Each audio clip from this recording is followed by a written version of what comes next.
Welcome to Atlantic Dialogues.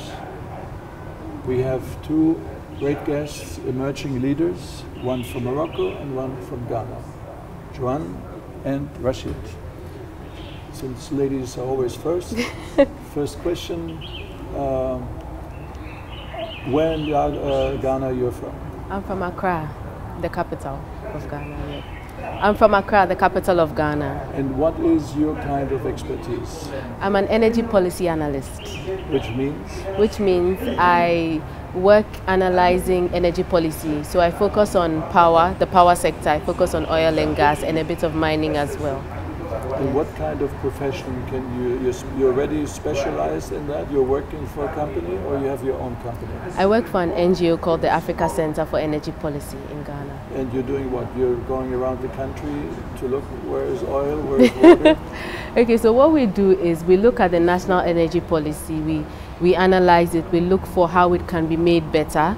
We also look at various things from how natural resource revenues are used in the country to make sure that it's used in an equitable manner. So we do a lot of resource revenue audits, value for money audits, and we look at the oil and gas upstream sector as well, because it's a new sector in the country. We look at the governance side of it, making sure that it's governed in a way that it benefits the entire nation instead of just a select few like we are used to in some other African countries.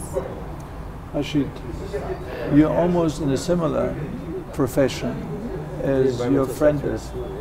So what is your specialty? My specialty is urban water management.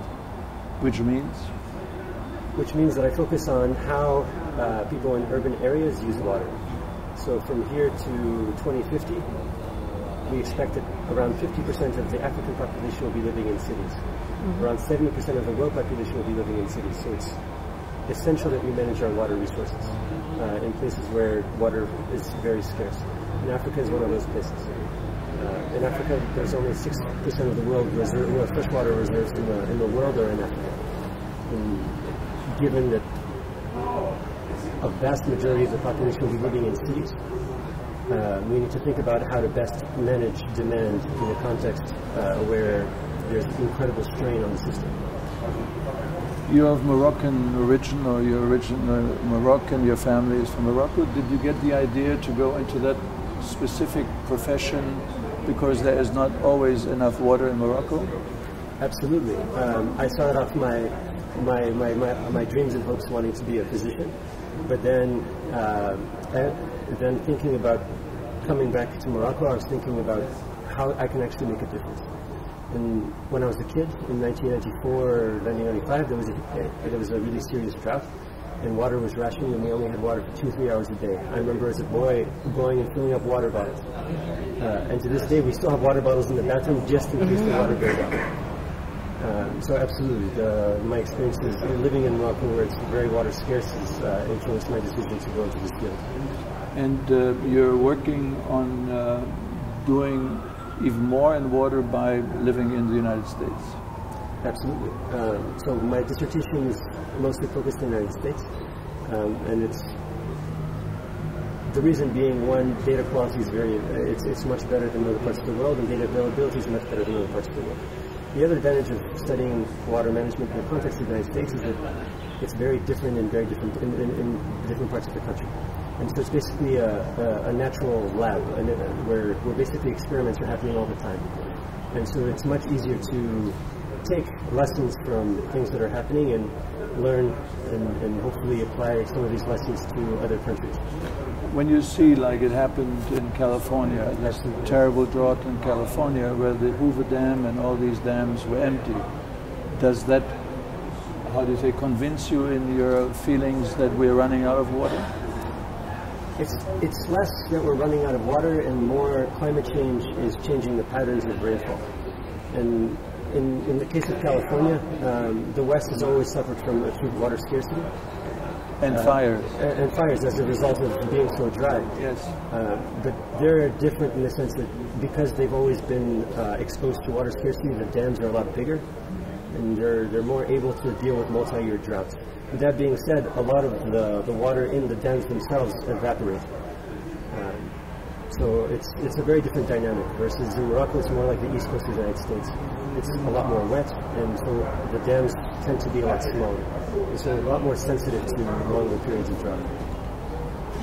When did you get the idea, you know, beautiful Ghanese woman suddenly decides, I want to look for energy?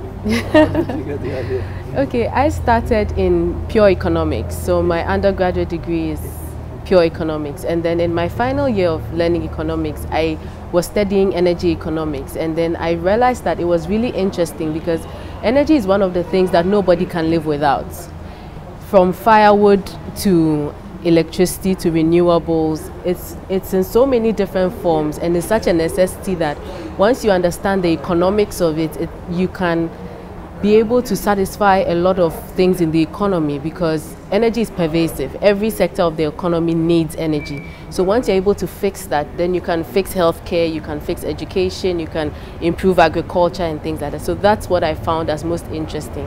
And I thought that I wanted to be a consultant and I wanted to help make a difference. And taking that interest into my personal interest is what brought me here today. What made you come to Morocco, the Policy Center? How did you discover? Because you thought the Moroccans need energy? Not at all. It was a program that was suggested to me because the person who suggested it to me knows my interests and thought it would be a good opportunity for me to broaden my horizon, meet more people, have more discussions that are not necessarily in my field, just so that I could broaden my thinking space and learn more than I actually know already. Did you find what you were looking for in Marrakesh now at this wonderful Atlantic Dialogues? Did you meet wonderful people like him? Yes, for me it's been an absolutely exciting experience because I've met so many people from so many different countries, and just having conversations with them, even during the breaks, during lunchtime, it's opened my mind to a lot of new concepts that I really haven't thought of before. And even the concepts I've thought of before, there are new dimensions that I found even more interesting. And I realized that a lot of people have experiences that are worth sharing. And being in the plenary sessions as well, some of the sessions are way out of my league. I have no clue what they're talking about. But you can always learn. Exactly. And so for me, it's a wonderful learning experience, especially the quality of the people that are on the panels. So it gives me more motivation to want to know about the things they are talking about, and helps me to understand more global issues in a very objective manner, if I should put it that way. And your experience, why did you, I mean, you're Moroccan, you end up here, you knew Marrakesh, but how did you know about the Policy Center for the New South now, before it was just the OCP Policy Center? Right, actually my story is actually very similar to Joanne's. A friend of mine sent me an email forwarding me the announcement for the Emerging Leaders Program. And she said, if you've always mentioned that you want to go back home, this looks like this would be an amazing opportunity for you. And I thought, and I completely agree. And yeah, that's how I found out about it. And you have the same experience she has? You have found what you were looking for? Absolutely. I mean, the value, I think the biggest asset that one can have in life, in one's career, is the partnerships that one can build. And you know, meeting people like Joanne in a very related sector to mine. Yeah. And meeting some of the other emerging leaders that also are doing amazing work in Africa, related to agriculture, related to cybersecurity, related to, you know, a whole host of issues that we need a lot of work on. Yeah, it's an amazing opportunity. Rashid, thank you very much. Good luck. Thank you very much. Thank you too. Thank you so much.